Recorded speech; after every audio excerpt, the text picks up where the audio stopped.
Bueno, continuamos con las disertaciones, pero antes les queremos recordar que al finalizar las ponencias se abrirá el laboratorio móvil y comenzará el cóctel de cierre, donde Ricardo Selma pintará en vivo mientras el tenor Iván Gancedo cantará piezas clásicas, y luego el cierre con el artista Norberto Moncars. Así que ténganlo en cuenta, esto va a ser a partir de las 6:30 de la tarde aproximadamente.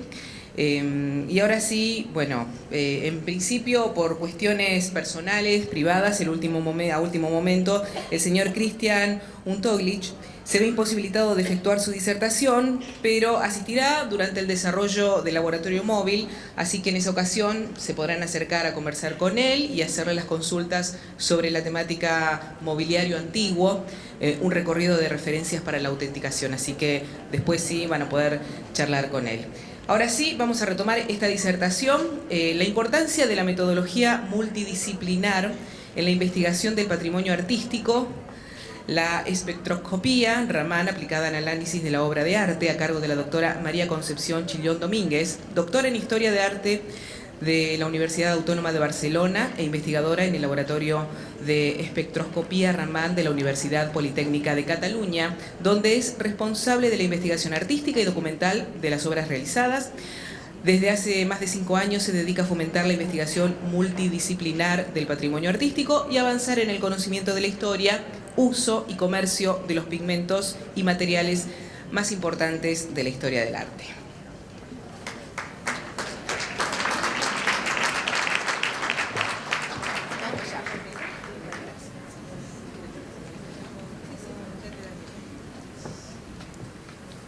Buenas tardes a todos. ¿Se me oye? Ante todo, agradecer a la organización de este congreso fantástico, a Gustavo, a todo el equipo, que son estupendos, a mi colega Óscar Morán por darme la oportunidad también de estar hoy aquí. Muchas gracias también por asistir. Mi ponencia versa sobre todo en la importancia de la interacción de diversas disciplinas a la hora de investigar una obra de arte. Me voy a centrar sobre todo en mi experiencia particular en este grupo de investigación en el que estoy, de la Universidad Politécnica de Cataluña, y os hablaré me centraré un poquito en aspectos tecnológicos, ¿no?, que se han tocado un poquito por encima. Intentaré centrarme un poquito. Son conceptos un poco complicados para ir deprisa. Aviso que tengo 60 diapositivas. Agradecería a la organización que cuando lleve 3/4 de hora me dieran un toque, porque igual puedo estar hablando 2 horas, tranquilamente. A ver, para adelante. Vale, para comenzar me gustaría hacer una reflexión sobre la etimología de la palabra arte. La palabra arte, etimológicamente, procede del latín ars artis, pero, bueno, su significado se recogió de la palabra griega tekné. Tekné, en griego, significa arte. Posteriormente, no se me oye ahora, posteriormente derivó de tekné tecnología, pero en su origen griego significa arte. Por tanto, es muy paradójico, ¿no?, que arte significa ciencia y ciencia significa arte. Estamos hablando etimológicamente. Esto es muy importante que lo tengamos en cuenta para lo que vamos a hablar en esta ponencia. Tanto el arte como la ciencia, que parece que son disciplinas muy dispersas, no son más que cultura, y la cultura es el conocimiento, por tanto, no están tan lejos. De hecho, Louis Pasteur, en 1865, ya abogaba que la alianza entre ciencia y arte es posible. Esto lo decía a mitades del siglo XIX. Y unos años más tarde, el señor Wilhelm Conrad Röntgen, alemán, descubrió los rayos X en 1895. A partir de ese momento se empezó a aplicar toda esta tecnología, los rayos X, a lo que es la investigación de las obras de arte. Fue en ese momento cuando la ciencia empezó a ser una herramienta muy útil para la investigación de una obra de arte.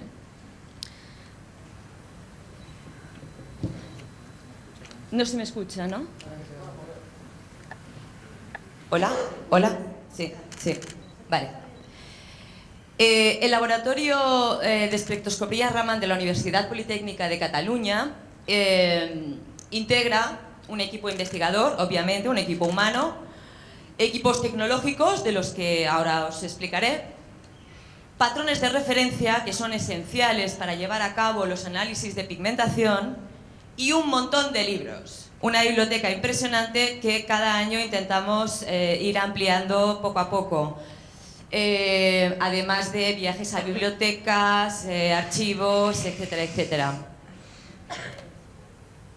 Este es, en esencia, nuestro equipo investigador. Está integrado por doctores ingenieros en telecomunicación, por una doctora ingeniera en química, por una doctora en historia del arte, aquí la Menda, y por dos, actualmente dos ingenieros superiores de telecomunicación, que son nuestros actuales becarios, están haciendo la tesis doctoral, que es básico, la investigación fundamental para seguir aportando información y para seguir investigando con el mayor rigor posible. Aparte de este equipo, trabajamos externamente con restauradores, grafólogos y otros profesionales que integran todo este mundo tan amplio como es el del arte. En primer lugar, en cuanto a los equipos tecnológicos, disponemos de dos equipos Raman. Un poquito más adelante os explicaré lo que es el efecto Raman. Es un poquito complicado, pero lo intentaré explicar de la manera más breve posible. Tenemos un espectrómetro grande, fijo en el laboratorio, enorme, y un equipo portátil, que es el que utilizamos para establecer convenios de investigación con museos. Ese portátil se puede trasladar al museo y podemos investigar las obras in situ y directamente, sin tener que trasladar la obra. Aquí veis un espectrómetro Raman. No solo es el espectrómetro, necesita un cabezal... Uy, ya me he ido. Necesita un cabezal óptico, este es el cabezal. Esto que veis aquí es la fibra óptica por donde se guía la luz. Y este es el spot del láser. El mismo spot que estáis viendo aquí en el puntero, lo mismo. El cabezal, la fibra óptica guía la luz y llega hasta la zona que queremos analizar. Bien. Aparte de las fibras, de los cabezales ópticos, tenemos tres tipos de láseres: el láser rojo, el láser verde y el láser infrarrojo. Estos tres tipos de láser nos permiten obtener espectros Raman con una calidad o con diferentes versiones del espectro según el estado de conservación de la obra, etc. Por ejemplo, si una obra está muy sucia, lo que se hace es utilizamos pequeños pulsos del láser ultravioleta, pero de este no voy a hablar. Este es muy útil para los profesionales de la restauración y conservación. También tenemos dos binoculares Leica, dos microscopios estereoscópicos de dos oculares. Es una herramienta esencial para poder hacer las observaciones preliminares antes de entrar en el análisis de pigmentos o análisis artísticos. Esta binocular, exactamente esta, puede llegar a 800 aumentos, con lo cual tenemos una información a priori muy valiosa. ¿Qué podemos ver con la binocular? Por ejemplo, craqueladuras. Aquí. Craqueladuras naturales. Esta sería un ejemplo de craqueladuras naturales propias del paso del tiempo. Se ve perfectamente cuando un cuadro ha sido craquelado de manera artificial por el hecho de secados artificiales metidos en hornos. Una craqueladura natural suele ser muy heterogénea, una craqueladura artificial es muy homogénea y se ve perfectamente. También podemos detectar repintes. Los repintes es muy importante detectarlos porque luego os explicaré cuando analizamos el pigmento, cuando realizamos el análisis de pigmentación, tenemos que ir a la paleta original, con lo cual los repintes no nos interesan. ¿Qué pasa? Que pues, si nosotros ahora vamos a analizar este blanco, no sé si os fijáis que esta craqueladura de aquí queda interrumpida por esta veladura de tono blanco. Si cogiéramos ahora y analizáramos este blanco, seguramente sería un blanco de titanio que nos pondría directamente a mitad del siglo XX, con lo cual esta obra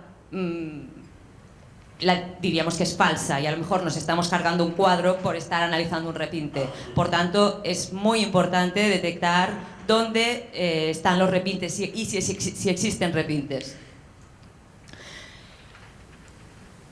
Con la binocular también podemos identificar los pigmentos naturales y los pigmentos sintéticos.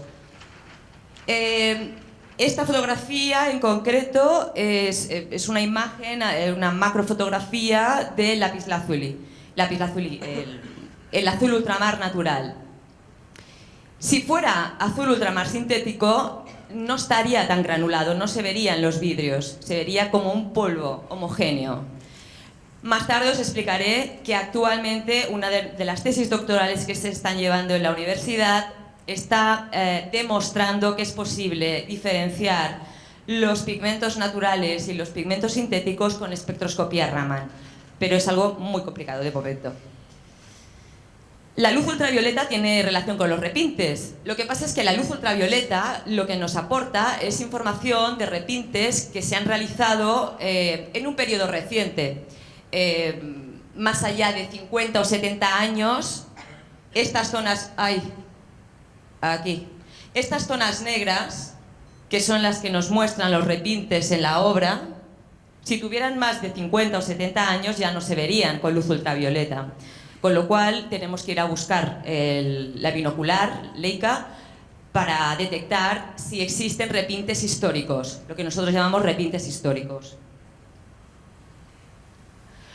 Otro de los aparatos que utilizamos profusamente en el laboratorio, que da información muy interesante, es la reflectometría infrarroja, gracias a una cámara infrarroja y un monitor.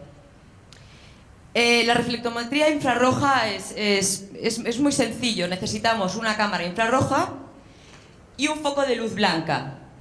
¿Qué hace la luz blanca? Aquí, veis, esto es como un corte transversal de una obra, luego os detallaré un poquito mejor, pero este es el corte transversal de una obra. Aquí tendríamos la capa de imprimación y encima el dibujo preliminar, hecho a carboncillo. Estas serían las capas pictóricas y por último el barniz y los espurios.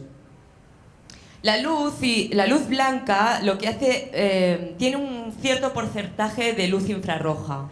Entonces, la luz blanca incide en la superficie pictórica, atraviesa las capas de pintura y llega a la capa de imprimación. La capa de imprimación habitualmente es blanca.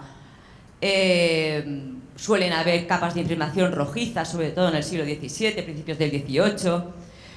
Pero si es blanca la capa de imprimación, la cámara infrarroja, el monitor, reflejará el carboncillo que hay debajo. Aquí tenéis un ejemplo. Esto sería la imagen visible y aquí tendríamos en tonos negros más oscuros los trazos que al final no se ven en la obra final. Aparte del carbón, también existen pigmentos que son sensibles a la luz infrarroja. Por ejemplo, el azul ultramar.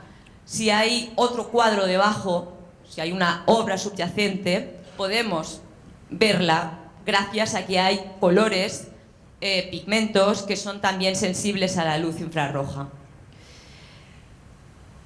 Un ejemplo muy bonito, creo yo, sobre la información que podemos obtener con la cámara infrarroja es este cuadro. Es un bodegón del siglo XVII, todo el mundo por estilo identificaría de la zona holandesa, de un autor que a priori no teníamos ni idea. Entonces, bueno, estaba muy sucia la obra, la tuvimos que limpiar y la analizamos con la cámara infrarroja, zona por zona, muy poquito a poco, para ver si veíamos algo diferente.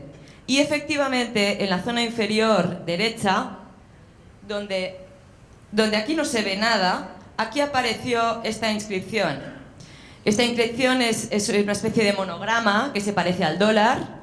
Aquí no sé si se aprecia muy bien, pero es una F que significa fecit.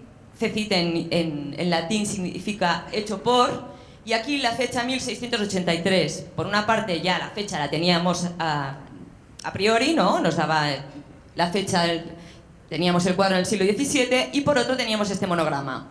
Bueno, pues no tuvimos más que irnos a estos libracos que hay de monogramas y firmas y tal, y buscar este monograma, que coincide con la de Gaspar Smith, un pintor holandés del siglo XVII. Como este ejemplo hay un montón, y de cuadros ocultos, de arrepentimientos. La cámara infrarroja, la reflectometría infrarroja, aporta mucha información sobre el procedimiento de ejecución de una obra de arte. Luego están también los rayos X. En nuestro laboratorio no tenemos un aparato de rayos X, primero porque es muy costoso, segundo porque el cuerpo humano pues no le va bien, los rayos X son destructivos. Y tercero, porque con la información de la reflectometría infrarroja obtenemos la información básicamente que nos dan los rayos X. O sea, los rayos X no hacen más que reflejar el plomo que hay debajo de las superficies pictóricas. Por tanto, nosotros no hemos considerado necesario comprar este tipo de equipos. No quiere decir que no sean necesarios, evidentemente, cuanto más equipación mejor, ¿no? Pero nosotros en el laboratorio no tenemos. Bien, entramos ahora a lo que es el efecto Raman. Hay diferentes técnicas de análisis de pigmentos. Se utiliza el microscopio electrónico de barrido, conocido como SEM. Se utiliza la fluorescencia inducida por rayos X, lo que se llama el XRF. Se utilizan varias técnicas. Lo que pasa es que se ha demostrado que la más fiable, la de información más óptima, es la espectroscopía Raman.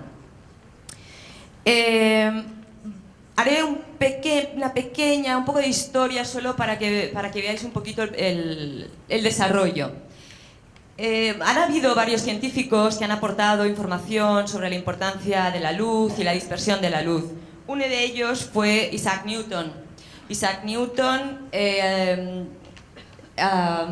descubrió lo que se llama la dispersión de la luz.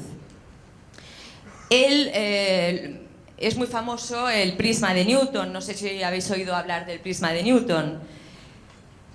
El prisma de Newton, lo que Newton consiguió es que, cogiendo un rayo de luz blanca, la luz del sol, también llamada luz incoherente, pasándola por un prisma, el prisma lo que hacía era dispersar la luz en todas sus longitudes de onda, longitudes de onda o serie de frecuencias, todas las frecuencias lumínicas del arco iris. Sus estudios sobre óptica los recopiló todos en el libro llamado Optics en 1704.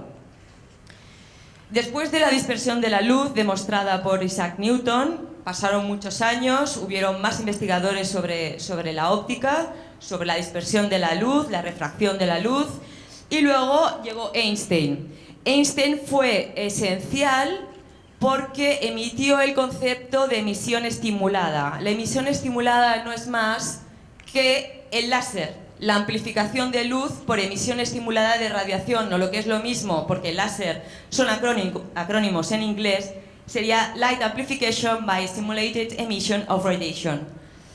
Con lo cual, Einstein, aunque no tenía el poder de experimentarlo, porque los láseres no existirían hasta los años 60, sí que estableció las bases teóricas para desarrollar lo que posteriormente sería el láser. Pero todavía no había llegado el láser y llegó un físico indio llamado Chandrasekhara Venkata Raman. Este físico indio lo que descubrió es que si irradiaba una luz monocromática, cuando digo luz monocromática me refiero a de un solo color, por ejemplo, este rojo. Si incidía con una luz monocromática sobre un material cualquiera, cualquiera. Una parte de la luz dispersada, antes os he mostrado el prisma de Newton, me había traído aquí un CD para explicároslo. Todo el mundo ha visto un CD, cómo se dispersa la luz. Bueno, pues es algo así. Pues Raman lo que descubrió es que si se irradia un material con una luz monocromática, esa luz dispersa una serie de frecuencias lumínicas que son propias de ese material. No sé si se entiende mucho, pero yo os lo voy a explicar poco a poco. Se incide la luz monocromática, se analiza el material y de aquí salen varias frecuencias que son únicas. Por tanto, era información molecular. Él solo lo pudo demostrar a nivel teórico, porque no existía el láser. Pero posteriormente, todos sus conocimientos se pudieron aplicar. Eso es lo que se llamó el efecto Raman. Este descubrimiento fue tan importante que le dieron el Nobel en 1930, el premio Nobel de Física, solo 2 años después de haber hecho su descubrimiento. Fue el primer Nobel no caucásico y el Nobel concedido con mayor celeridad. Aquí lo entenderéis un poquito mejor. Aquí tenemos el cuadro. Aquí tenemos el cabezal óptico. Y aquí tenemos una serie de fibras. Depende con qué queramos iluminar, depende de lo que queramos o de la zona que queramos analizar, nos irá mejor usar un láser rojo, un láser verde o un láser infrarrojo. En todo caso, la luz será guiada por la fibra óptica, llegará al cabezal óptico y se analizará una zona del cuadro que queramos. Esa luz se dispersará y volverá por esta fibra óptica al monocromador. Esas frecuencias lumínicas propias de la zona que hemos analizado se va a un aparato que se llama CCD, que transforma la información para que nosotros lo podamos ver en el ordenador en forma de espectro. ¿Complicado? Vale. ¿Por qué es tan importante la información molecular? Os he comentado antes que hay más técnicas de análisis de pigmentos, pero ¿por qué es más importante la información molecular que la información atómica? Esto lo entenderéis perfectamente. Aquí os he traído 2 ejemplos. Esto es un trozo de cinabrio. El cinabrio es el mineral que proporciona el bermellón. El cinabrio su nombre químico es sulfuro de mercurio y su fórmula química es HGS. Con una técnica de análisis de pigmentos que aportara información atómica, lo que nosotros obtendríamos sería mercurio por una parte y sulfuro por otra parte. Esa sería la información que nosotros tendríamos. Mercurio, pues igual es bermellón. No, la espectroscopía Raman nos da la información de la molécula entera, y la molécula es esto. Esto es la huella dactilar del pigmento, el DNI. Es como una huella dactilar. ¿Por qué sabemos que es bermellón? Porque tiene una banda en 250 y tiene otra banda en 350. Esto es básico. Luego os explicaré cómo lo sabemos. Otro ejemplo, por ejemplo, el mármol. El mármol, el trocito de mármol por aquí. El mármol no es otra cosa que carbonato cálcico. También lo son las conchas marinas. Es un pigmento, es un material que ha sido ampliamente utilizado en pintura. Por eso le llamamos, es uno de los pigmentos históricos. El carbonato cálcico está formado, esta es su fórmula química. Y si utilizáramos un equipo de análisis de información atómica, obtendríamos esto. Ha salido oxígeno, carbono, 3 átomos de oxígeno, un átomo de carbono y un átomo de calcio. Lo que pasa es que no lo sabríamos así, solo nos saldría carbono, calcio y oxígeno. Apáñatelas. ¿No? Bueno, pues nosotros lo que obtenemos es la huella dactilar, que esta es la molécula del carbonato de calcio. Tenemos las bandas Raman aquí, que nos muestran los picos. en los números de onda pertenecientes, cada uno asignado y calculado en centímetros a la -1. Todo esto es muy ingenieril, ¿eh? Yo lo sé de paso. Vale, ¿qué puede hacer la espectroscopía Raman al análisis de pigmentos? Porque evidentemente la espectroscopía Raman se puede aplicar a cualquier cosa, puede analizar cualquier material. Lo que pasa es que a nosotros no. Al responsable del laboratorio le dio por analizar pigmentos y lleva 22 años analizando exclusivamente pigmentos de obras de arte. La primera pregunta que nos tenemos que hacer es ¿qué es una obra de arte y con qué materiales se ejecutó? Esta fotografía para mí es muy sugerente. Es un grupo de estudiantes que ante la ronda de noche pues solo se dedican a mirar el móvil, ¿no? Ni siquiera se preguntan qué hay detrás del cuadro, cómo está hecha una obra de arte, qué estoy haciendo en un museo. Pues bien, una obra de arte, esta es la estructura básica. Antes la he comentado un poquito por encima cuando os hablaba de la reflectometría infrarroja. Aquí lo tenéis. Primero tenemos el soporte, que puede ser tela, madera, metal, lo que queráis. Papel. Luego tenemos la preparación. Puede ser con yeso, con cola, ya en diversas... también es un tema muy complicado. Hay gente que solo se dedica a estudiar preparaciones, eso también es muy complicado. Luego está la capa de imprimación, que es la preparación donde el pintor ya procederá a hacer su boceto en carbón. Y a continuación vendrían los pigmentos más el aglutinante. Finalmente tendríamos la capa de barniz con los espurios. Llamamos espurios al polvo, a la suciedad, todo lo que... hace que un cuadro esté hecho una mierda, vamos. Todo. Claro, es que a veces nos llegan cuadros que, ostras, señor, primero límpielo, porque no vamos a poder hacer nada. Bien. Vale, ¿qué es una pintura? Esto parece trivial, pero yo creo que es importante tenerlo en cuenta. Una pintura es un pigmento más un aglutinante más un disolvente. El pigmento ya sabemos lo que es lo que da color. El aglutinante es con lo que se mezcla, que puede ser óleo, puede ser caseína, puede ser goma arábiga en el caso de la acuarela, y luego un disolvente para tener la densidad que queramos. Hay que distinguir entre pintura y laca. La laca es otro tipo de colorante, pero no es lo mismo.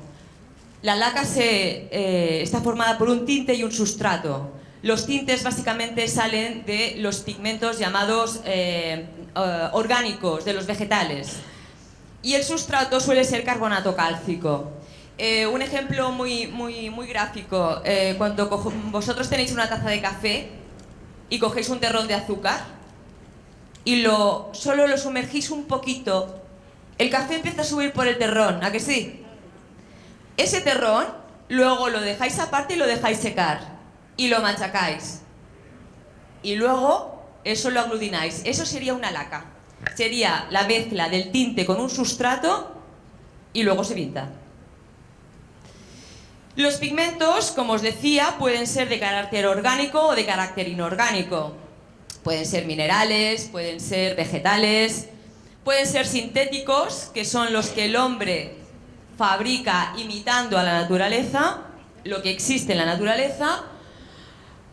Naturales o artificiales. Los pigmentos artificiales son los que el hombre inventa de nuevo, o sea, no existen en la naturaleza, los fabrica de manera novedosa. Bueno, los tintes a su vez pueden ser sintéticos o naturales. Antes os he hablado de los patrones de referencia. Mi colega Alejandra ha hecho mucho hincapié en la importancia de los patrones de referencia para cotejar los resultados obtenidos. En nuestro caso también.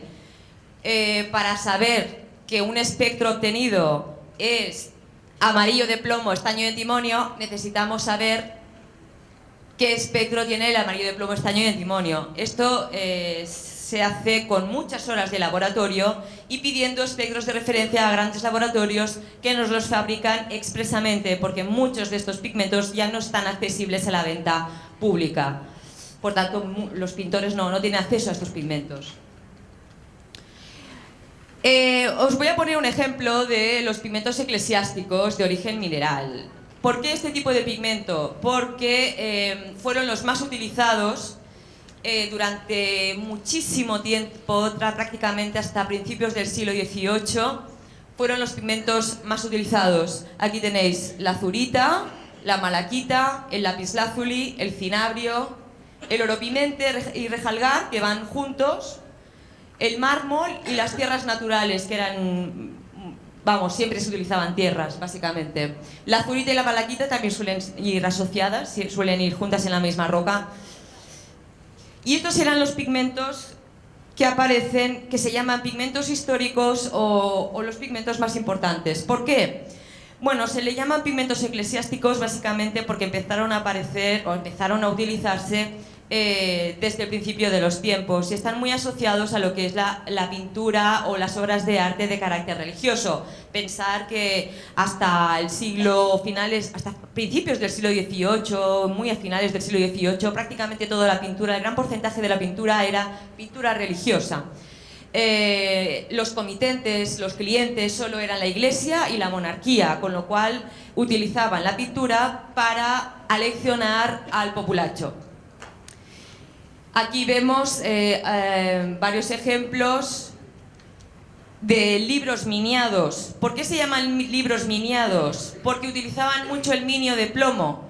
El minio de plomo fue un pigmento orgánico que se utilizó en los primeros beatos, por ejemplo este que data del siglo X, o el de las crónicas de Alfonso X el Sabio. Otro ejemplo de 10 minutos. Tengo que correr un montón. Bueno, nada, otro ejemplo. El comercio de pigmentos.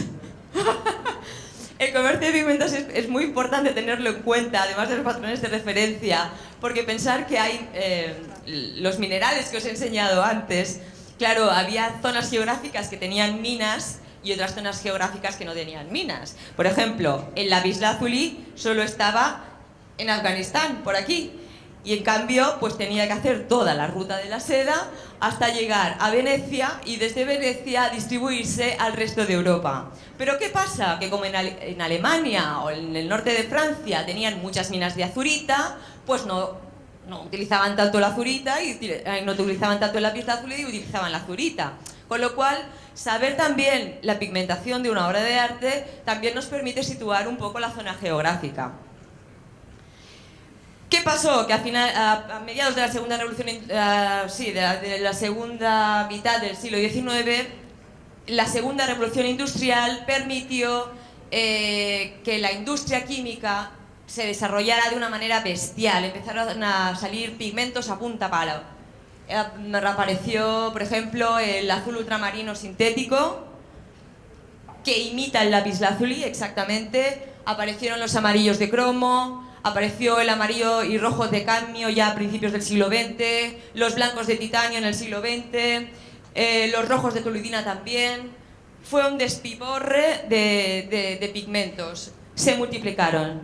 Y aquí empieza una de las dificultades mayores a la hora de investigar la pigmentación de las obras a partir del siglo XIX, que hay muchos pigmentos y se globalizaron, y el comercio, claro, con los transportes, llegaban a todos los sitios, por tanto los pigmentos se globalizaron, estaban en todas las tiendas, todos los pintores tenían acceso a los mismos pigmentos, por tanto la investigación se complica. Antes os hablaba de la diferenciación molecular entre pigmentos naturales y sus versiones sintéticas con espectroscopía Raman. Esto nos va a permitir también, de una manera empírica y científica, discernir si un pigmento es natural o si es sintético solo con espectroscopía molecular. El conocimiento, el gran conocimiento que hemos adquirido durante más de 22 años nos permite datar las obras de manera objetiva y rigurosa. Todos los pigmentos tienen un periodo de utilización y un periodo de desaparición por la patente de nuevos pigmentos o bien por su prohibición. Hay pigmentos que se prohibieron, todos los compuestos de plomo desaparecieron. Los blancos de plomo, el vermellón, todos estos pigmentos se prohibieron. Por tanto, hay muchas patentes, muchos pigmentos que tenemos catalogados en una gran base de datos que nos permiten fechar una obra de arte. Pero ¿qué ocurre en el mundo del arte? Sobre todo en España, yo solo hablo de España porque es la experiencia que he tenido, que hay una falta de interacción entre muchos campos profesionales. Las universidades, los museos, las instituciones o empresas culturales no se ponen de acuerdo o muchas veces entran en competencia profesional con anticuarios y galerías, los comités, los expertos, los monopolios de autentificación, que todos conocemos quiénes son, ferias de arte, exposiciones. Entonces, ¿qué pasa? Que hay una falta de interés común y por eso es nuestra lucha y nuestro deseo, nuestro objetivo, que todos los profesionales del mundo del arte interactúen, porque al fin y al cabo una obra de arte, como testimonio de una época, merece ser investigado en su máximo rigor, en su máxima objetividad posible, porque no solo es una realidad estética, también es una realidad social, porque se realizó en un contexto determinado de la historia, también es una realidad físico-química, porque se ha hecho con unos pigmentos, con unos materiales, con unos soportes. Por tanto, es una tontería que cada uno vayamos por nuestro lado, ¿no? Los restauradores por un lado, los investigadores por otro, los científicos por otro. No, hay que juntar las disciplinas y trabajar en equipo. También, bueno, no voy a hablar de las falsificaciones ahora porque ya se ha comentado durante la mañana y mis colegas a continuación también hablarán sobre las falsificaciones, pero bueno, no quiero dejar de citar que uno de los primeros falsificadores fue Miguel Ángel. A Miguel Ángel le encargaron una escultura, Cúpido dormido, que actualmente está desaparecida. Se la encargó Lorenzo di Pierfrancesco de Medici y el mismo Lorenzo le preguntó: ¿qué te parece si la envejecemos un poco y la hacemos pasar por una escultura romana antigua? Y Miguel Ángel enterró la escultura. Dejó pasar un tiempo y la intentó vender. La vendió, pero luego la descubrieron.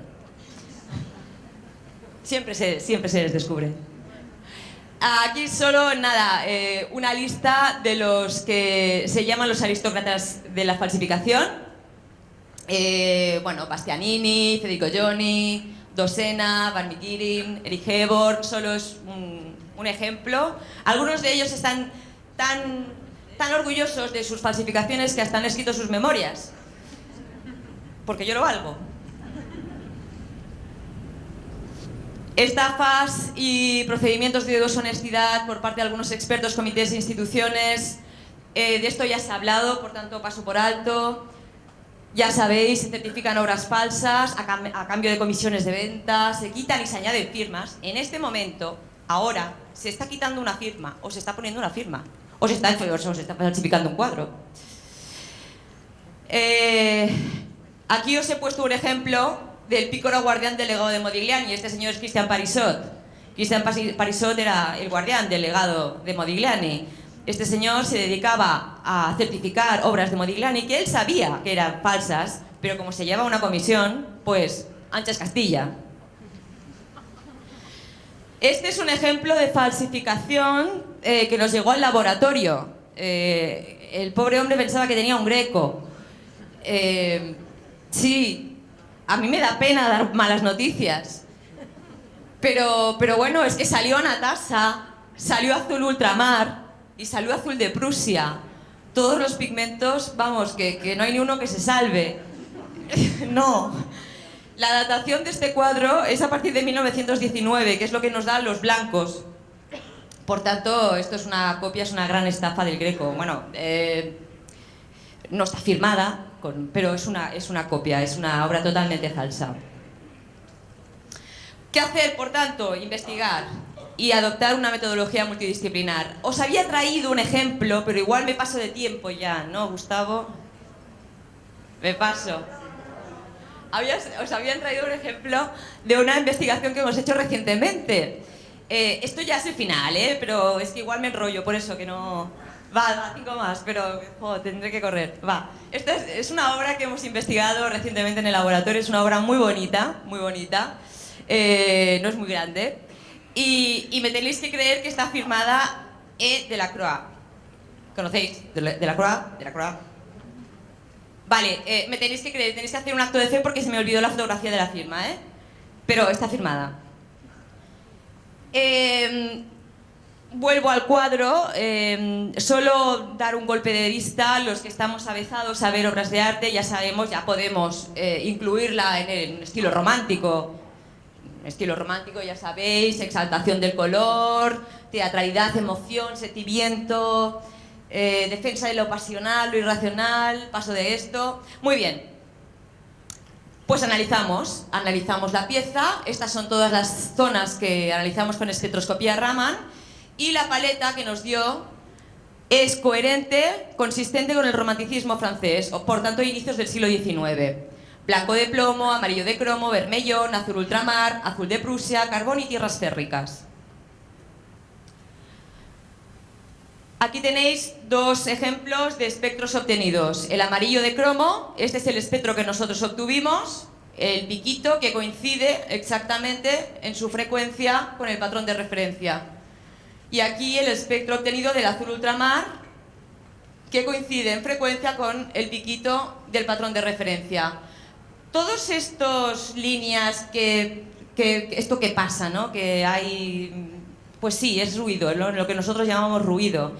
Esto significa que el cuadro estaba muy barnizado, que tenía suciedad, espurios, bueno, pues eso. Y lo analizamos también con reflectometría infrarroja. Fíjate qué ocurrió, que al darle la vuelta, porque no veíamos nada, y al final empezamos a ver unas sombras, y le dimos la vuelta y apareció este cuadro debajo. Este cuadro no sabemos, pero bueno, por las figuras, esto parece una figura femenina tocada con un manto, el brazo señalando hacia un lugar indeterminado, y aquí a sus pies un personaje masculino, no sé si lo veis, está barbado, está medio desnudo, lleva una mano por delante, parece que aquí tiene el otro hombro, y está como arrodillado, ¿no? Como si esta figura femenina le estuviera echando a este hombre, vete de aquí, ¿no? No subimos a interpretar, pensábamos que tenía algo que ver con un tema mitológico, pero no subimos a identificar el tema. Y entonces empezó el trabajo artístico, ¿no? Teníamos que saber qué se estaba representando en la escena. ¿Quién es el arquero? Buscamos mitologías, historia, no sé qué, no sé cuántos, pero claro, teníamos la pista de que el cuadro está firmado Eugène Delacroix, con lo cual, pues, tiramos por ahí. Delacroix pintó muchos temas históricos y literarios. Es verdad, se sabe, Baudelaire lo dice, muchos historiadores lo dicen. Le apasionaba la literatura y también utilizaba la historia en sus grandes obras. Sabemos que le encantaba Walter Scott, sabemos que le encantaba Friedrich Schiller, y los dos escribieron obras sobre arqueros. Uno era Quentin Durward y el otro era Guillermo Tell. De Quentin Durward, Delacroix hizo una obra, es esta de aquí. Lo que pasa es que no aparece como arquero, con lo cual no nos valía. Pero en cambio, también sabíamos que Delacroix era un apasionado de la música, era un gran melómano. Le encantaba Chopin, era amigo de Chopin, y le encantaban las óperas de Rossini. Qué casualidad que Rossini estrenó en París el 3 de agosto de 1829 la ópera Guillermo Tell. De hecho, una de sus primeras obras dedicadas a la música era Rossini con 3 personajes de Otello. Empezamos a investigar en las fuentes documentales y al final la posible escena representada es el juramento de los 3 cantones suizos para luchar juntos contra las invasiones de las tropas austríacas. Esto está sacado del acto segundo, escena quinta, del libreto de Rossini, de la ópera, y del acto segundo, escena segunda, de la obra teatral de Schiller. ¿El arquero podría ser Guillermo Tell, entonces? Pero Guillermo Tell no disparaba con ballesta, dirán algunos, claro, con ballesta. mierda, ¿no? Voy por mal camino. Claro, hay muchos ejemplos, ¿no? de Guillermo Tell con ballesta, pero conseguimos una excepción. Una excepción. Aquí tenemos una obra realizada por varios pintores. Es la leyenda de Guillermo Tell ante la cofradía de San Sebastián de Amberes, fechada en 1672, que está en Bélgica. Aquí aparece Guillermo Tell con un arquero. Por tanto, existen las licencias artísticas, y esto ya lo sabemos. Si este es Guillermo Tell disparando con arco, este podría ser Guillermo Tell. Precedentes literarios y operísticos en la obra de Delacroix. Resulta que Delacroix realizó 2 obras basadas exactamente en Otelo y Desdémona, de Shakespeare y en el libreto de la ópera de Rossini. Y esto está investigado y está publicado. Otelo y Desdémona, que es esta obra de aquí, y Desdémona maldecida por su padre. Por tanto, hay precedentes en la obra de Delacroix de obras inspiradas tanto en libretos operísticos como en literatura. Ahora había que confirmar la iconografía, buscando los atuendos, por ejemplo, de los personajes. Encontramos unas crónicas de las crónicas suizas ilustradas realizadas por Schilling the Younger en el siglo XV, y algunas figuras visten como los mercenarios suizos. Fijaos, el turbante en la cabeza, que yo al principio pensaba que podría ser un musulmán, pero no, tiene más sentido que sea un mercenario suizo, porque además las armas que aparecen en la obra, esto es una alabarda suiza, esto es una alabarda suiza y esto es una alabarda suiza. Y además el casco que llevan, el personaje que aparece en la obra, es un casco de tipo borgoñón, que eran los que llevaban comúnmente los mercenarios suizos y luego se hicieron muy populares posteriormente. Además, el casco borgoñón también aparece en otra serie de obras de la misma época, por ejemplo, el cadáver de Carlos el Temerario después de la batalla de Nancy, también por la misma época, a mediados del siglo XIX. El estilo es otro aspecto, lo que pasa es que paso muy rápido. Delacroix conocía la teoría del color y la importancia de la interacción entre los tonos complementarios. Aquí vemos, por ejemplo, una tonalidad roja con una tonalidad verde. Son colores complementarios y Delacroix sabía muchísimo de combinar tonos. Y por otra parte está el estilo esbozado, no definido, muy espontáneo, muy fresco, una pincelada exquisita, pero la anatomía del arquero, por ejemplo, es espectacular.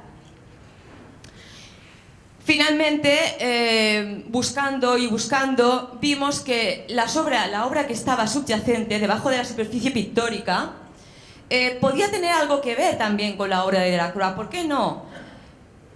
En este caso, esta imagen, que es la que aparece debajo de nuestro arquero, se asemeja mucho al escorzo que Delacroix hizo en la obra San Miguel vence a Satanás de la iglesia de Saint-Sulpice de París. Como veis, estamos más o menos en la misma época, a mediados del siglo XIX. El brazo adelantado, las piernas por alto. El estilo es muy parecido, o al menos la composición. Y la figura femenina, esta es la imagen infrarroja del cuadro analizado, y estos son 2 estudios de personajes que están conservados en el Departamento de Artes Gráficas del Museo del Louvre de París. Si os fijáis, la figura femenina con el manto encima se asemeja mucho a la que vemos aquí. No sabemos qué tipo de relación tendría, pero lo cierto es que hay cierta semejanza. Con lo cual, ¿quién pintó el arquero? Dejo la pregunta en el aire.